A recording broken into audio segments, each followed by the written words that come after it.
Kway, and Chi Miigwech, and thank you, Sybil. Welcome to Algonquin territory. I'm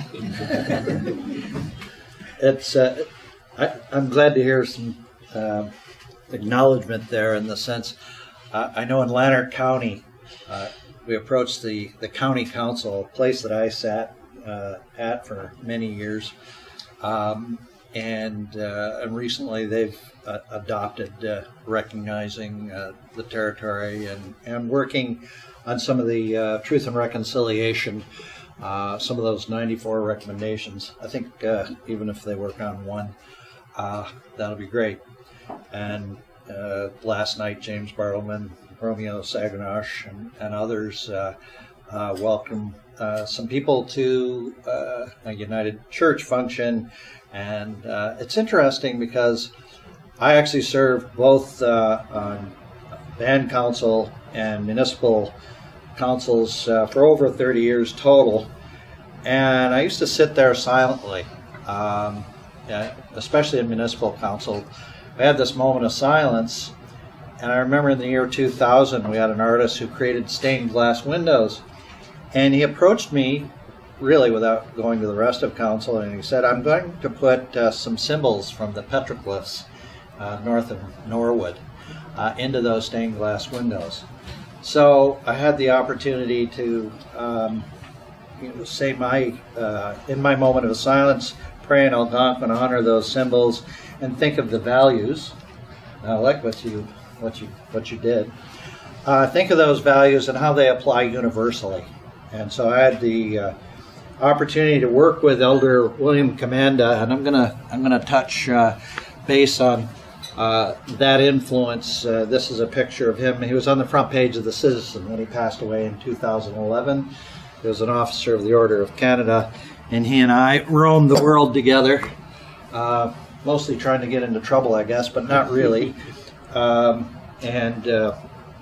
fact, we went to Brazil, or I did, with his daughter in 1992 to the Earth Summit, which I suspect you're pretty young then.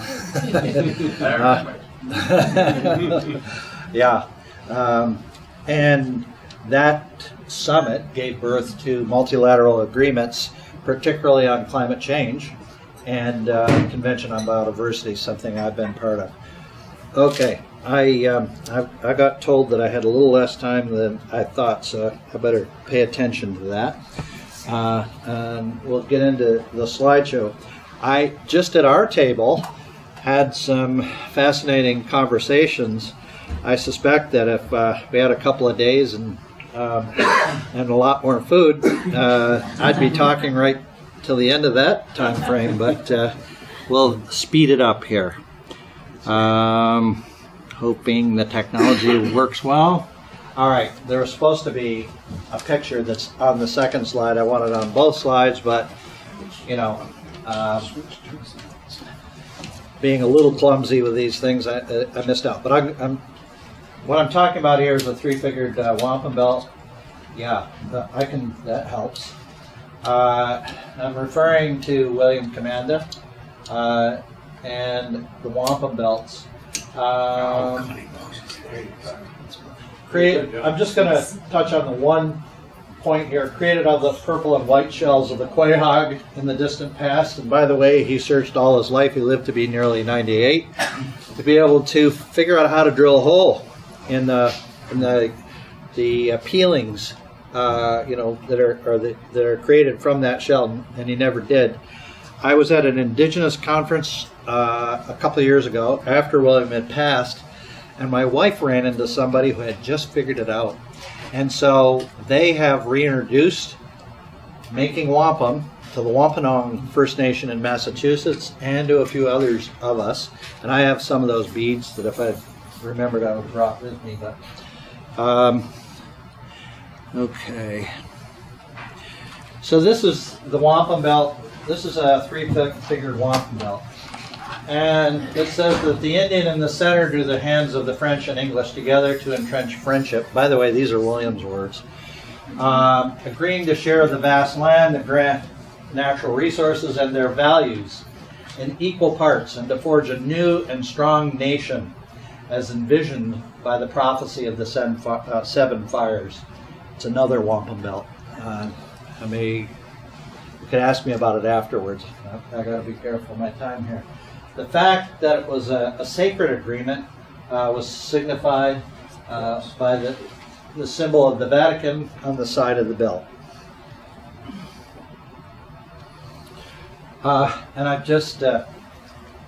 should have mentioned also my interpretation, and I had an experience with a minister of Aboriginal Affairs where I started speaking about the Species at Risk Act and how the fact that it acknowledged traditional knowledge as one of the epistemologies, and when I say traditional knowledge systems, that it was great to see legislation that recognized Western science and Indigenous knowledge systems on par. And of course that was actually part of the vision in Rio in '92. But I find it's still a struggle. But back to the wampum belt, the Indigenous in the center was there because of the relationship to the land, and because of the understanding that had developed from the relationship to the land, not entirely the scientific method. Some of it, the ability through ceremony, through prayer, to connect and understand through Daganuk that everything is connected, and that we are part of that web, and that we have a responsibility to all that's been created. And our lives will be enriched when we honor that responsibility, and that's our first responsibility, and it's the underpinning of Algonquin law. And I apologize, really. I mean, probably PowerPoint 101 is don't put too many words on a slide. And I've failed miserably, but anyway. A lawyer friend and myself wrote an article on Algonquin law for policy matters. It's part of the IUCN, the International Union for the Conservation of Nature, the largest nature-based organization and the oldest. So Jinaway Daganuk is the underpinning of customary law for Algonquin peoples. And in this paper, we explored the exclusion of Indigenous peoples in Canada from environmental decision-making, the resulting decline of Indigenous cultures, and the interrelated decline in biological diversity. It argues that reconciling the rights of Indigenous peoples with state sovereignty in an access and benefit sharing protocol is an essential means to support the retention of Indigenous cultures and reverse the decline of biological diversity.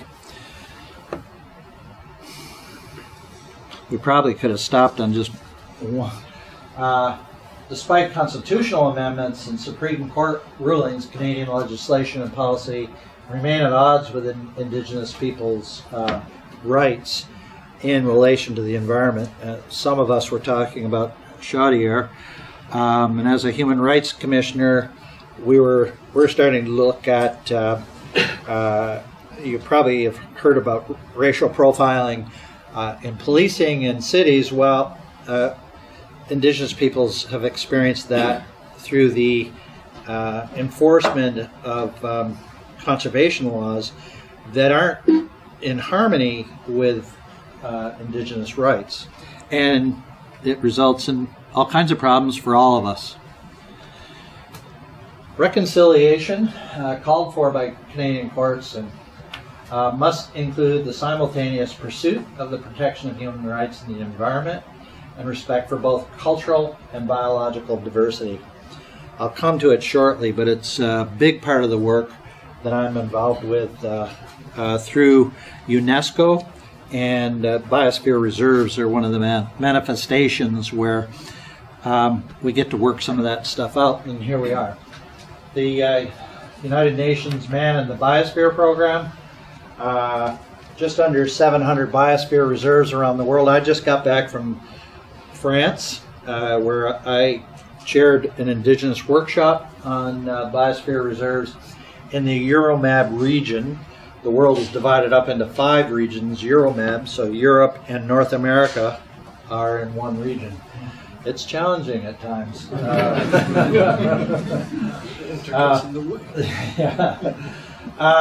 And some of the work, I traveled to Lima, Peru. Every so often, a new plan is created for 10 years for the biosphere reserves. I went to Lima last April, and part of the work of the next 10-year plan is to ensure that biosphere reserves showcase the values of the UN, UNESCO, and are linked to the UN Sustainable Development Goals and the multilateral environmental agreements. That's, again, climate change, biodiversity, and there are a number of sustainable development goals. So I actually did a 3-hour presentation on the link to Indigenous inclusion in biosphere reserves and the positive outcome in terms of achieving those goals. Obviously, we don't have time today. The only Euromab meeting to ever occur in Canada happened in Brockville in 2013. There I chaired the Indigenous workshop, and we looked at Canada's record within biosphere reserves. You know, I repeat, they fall under the UNESCO umbrella. So, you know, for me, there's certain expectations because there are values that are clearly articulated by the UN, UNESCO, and there's a correlation, of course, between Indigenous cultures and environmental outcomes and the other outcomes that are associated with it, ranging anywhere from education, poverty reduction, biodiversity protection. All of it is packaged in the SDGs. Anyway, this is a birch bark canoe that was made by Chuck Commanda, William Commanda's grandson. We actually have a project at Plenty Canada with a community foundation in Perth. And the theme is reconciliation, to build the canoe, bring it around to anybody that's interested, and share stories. What does reconciliation mean to us? The Canadian Association of Community Foundations and Canadian Canoe Museum, as I speak, are traveling up the Rideau, and they're due here on Thursday. And there will be 2 birch bark canoes that I believe travel to Dow's Lake by around noon to enhance some of these values. There are a number of resolutions that came out of it. Also, our local women's drum opened and closed ceremonies, and I noticed when UNESCO, well, actually Euromab, had a flyer for the meetings in France. When they had a section on culture, and they had a similar picture to this. Okay, another one of those lots of words on the screen. There was a discussion that first of all, there's a research paper that came out of the University at Regina. I'm not 100% sure, which I should know by now, but I'm not sure. I know it was Professor Maureen Reed, who I'm supposed to talk to in a couple hours, but I'll have to ask her what university she's at. She's going to be surprised by that question. But what was acknowledged was there was a lot of work to do. But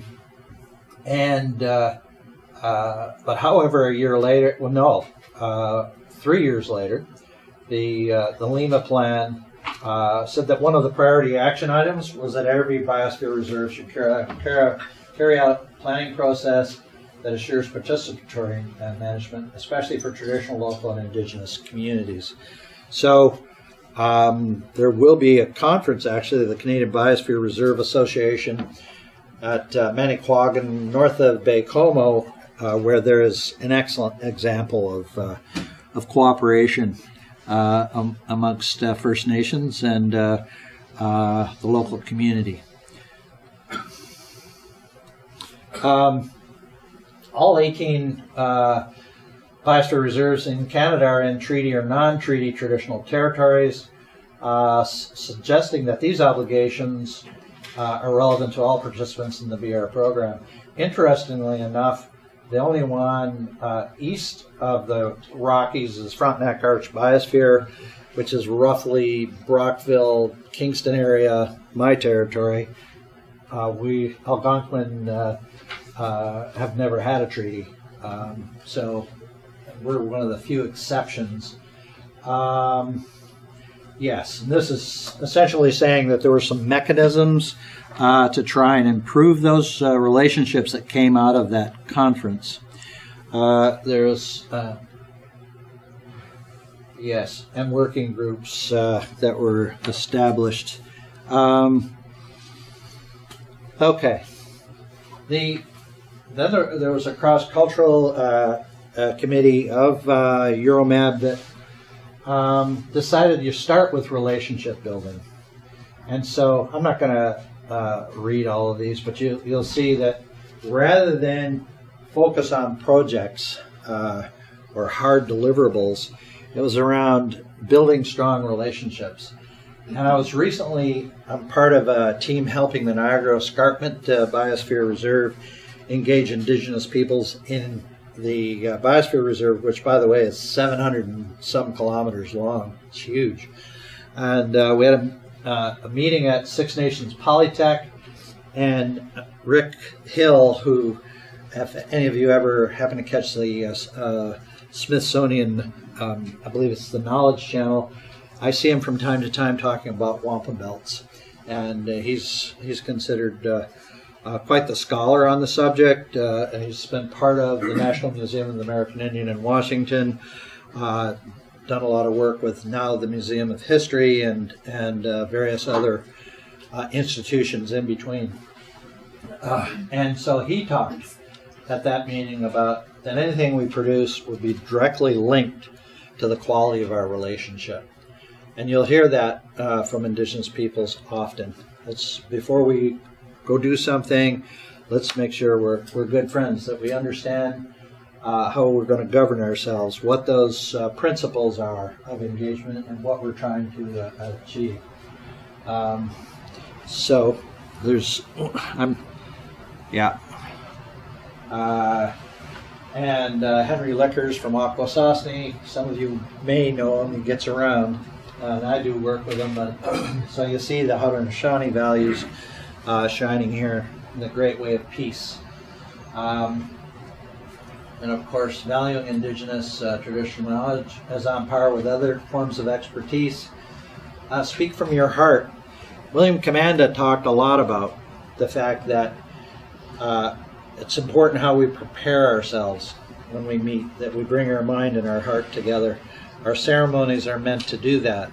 And there are mechanisms such as the circle that is equal, no one's above anybody else, that are methodologies for achieving that connection. One of the things that I do, I've been involved with, and especially from about this time till school reconvenes, is we have a number of students, anywhere from 7 to 12 students, besides engagement with national organizations. I'll come to that in a minute. Chelsea has just recently become a member of our board. She's Oneida from Six Nations, and she did her master's thesis at McGill on empathic traditions, how Indigenous knowledge and new media can save the earth. And then she quoted from John Mohawk, who I remember in 1991 was the keynote speaker at the first CETA-sponsored Indigenous conference And I remember the resistance that we met, but the director, still who remains a good friend, made it happen. And the quote that John provided was, "The unborn generation spaces come toward us from our Mother Earth, still part of her flesh and spirit. They are the community of human beings whose welfare our actions today affects, and it is they who will judge the life that we who are living now leave to them." I apologize. I can't to read this and look both ways is beyond my architecture. Youth Empowerment Program. Canadian Roots Exchange is a national organization designed to bring youth from all walks of life, excuse me, including Indigenous, and to learn about Indigenous culture. So they come to us in late August, and we take them out on the land. We have a William Commanda Trail where we talk about Indigenous knowledge systems, and we take them to the powwow nearby. We also do that with local youth groups, and then I've listed here a few youth-driven. The Six Nations Waste Less was actually driven by Chelsea, who got everybody to shoot for zero waste, and other programs that are there. But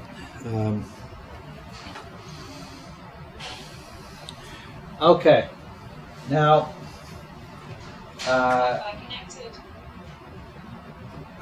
within the multilateral environmental agreements and the SDG plan, the Lima plan, are things like Target 18 of the Convention on Biodiversity. And by 2020, the traditional knowledge, innovations, and practices of Indigenous and local communities relevant for the conservation and sustainable use of biodiversity and their customary use of biological resources are respected, subject to national legislation and relevant international obligations, and fully integrated and reflected in the implementation of the Convention with a full and effective participation of Indigenous communities at all relevant levels. This is a picture of the Canadian delegation and people from coast to coast who traveled to Lima, Peru. They also were, I got to tell a quick story. I think I got time. In the first Euromap meeting, this this German speaker with great conviction wanted to segregate Western science from Indigenous knowledge systems. Contrary to the multilateral agreements, contrary to UNDP work plan, etc. And I pointed all these things out. So the chief administrative officer of UNESCO, who was presiding at our session, perhaps she was a prescient thinker and anticipated some problems, I don't know. Anyway, so the language that had been drafted up was taking us down, was putting us in reverse. And I was asked to then revise the language. I was given 24 hours to do it. And I thought, well, I may lose this battle, but I'm going to build capacity in Canada. So I asked the whole delegation to work with me in preparing that our position paper. We weren't entirely successful, at least in terms of the Lima plan, but in terms of the buy-in by Canadian Biosphere Reserves, of which there are 18 coast to coast to coast, it was fabulous. And there's a lot of good things happening since then. Okay, and this was a little bit of that story. The letter I got, Dear Larry, after taking into consideration the comments and many types of knowledge holders, the outcome you were concerned about will refer to establishing a network of scientist knowledge holders. They extirpated Indigenous. So disappointing, but there were indigenous provisions put in the plan that hadn't been there before. I was then asked to represent indigenous peoples in the final plenary. I asked for permission from all the indigenous who are local to Peru, as well as the rest. Essentially, they were happy to have me do it, in part because they could see that I was standing up for some universal principles. But in that final plenary, I explained the medicine wheel. And in the medicine wheel, we say, in my tradition, that there are 4 sources of knowledge. Of course, there's the intellectual world, there's the physical world, but we also say the emotional and spiritual world. And so you sometimes hear about emotional intelligence. And really, Chelsea's point in her thesis that I showed you beforehand was that when we have empathic traditions, when we appreciate the life of other forms, that we think we'll reconsider. We'll think more carefully about taking the life, be it of a tree, an animal, whatever it might be. And so it's probably difficult to read this, but this is a Western scientist who says, I used to think the top environmental problems were biodiversity loss, ecosystem collapse, and climate change. I thought that with 30 years of good science, we could address those problems. But I was wrong. The top environmental problems are selfishness, greed, and apathy. And to deal with those, we need a spiritual and cultural transformation. And we scientists don't know how to do that. Now, Gus may not speak for everybody, but and what I said was, when you bring the strength of Western science together and indigenous knowledge systems, that I referred back to the medicine wheel. You bring those sources of knowledge, and you bring greater intelligence to solving the problems of biodiversity loss, ecosystem collapse, and climate change. And for me, that's a key point. And that's what William Commanda, for example, was saying with the Wampum. And that's why indigenous were in the center, because of the long-standing relationship with this land, that we bring that knowledge forward. Long-standing, obviously. In fact, how long is that?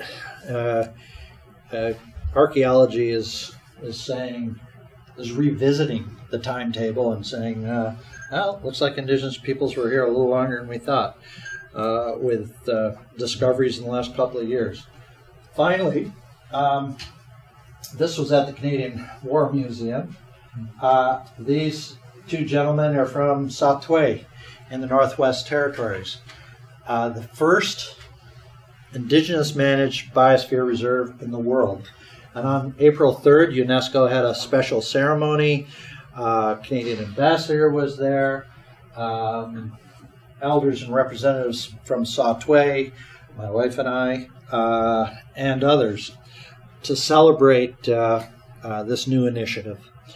And they've done so, and they told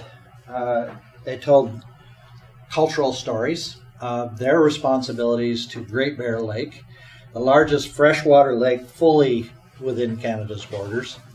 I had to think about that when they first said it. And they see the biosphere reserve mechanism as a way of doing a number of things. The video is fantastic. I saw a 6-minute video. I'd love to have brought it along, but they're still doing final edits on the public released version. But there are elders who say, we have our responsibility to our lake, to our water in particular, and our communities and future generations. But one elder also talks about the responsibilities to the world, to people of all races, all cultures, and that the responsibility to the land, to the earth, comes as the highest priority, because if we don't do that, those cultures, that life, we all lose. So we need to recognize that for us to all win, we have to take on that responsibility. And that was one of the reasons why they felt they had something to offer the world, and through the Biosphere family. So a wonderful story. I think yeah. So I'll open it up to questions. How much time do we have? Another 5 minutes. For questions? No, the questions will be a good 15 minutes after that. Oh no, we'll add the 5 minutes to questions. I actually, for me, okay. That sounds good. For me, yeah, that's the way I like to operate anyway. I share what I think is important, but your questions take me to where you think it's important. Very good. Well, thank you. Okay. Thank you very much.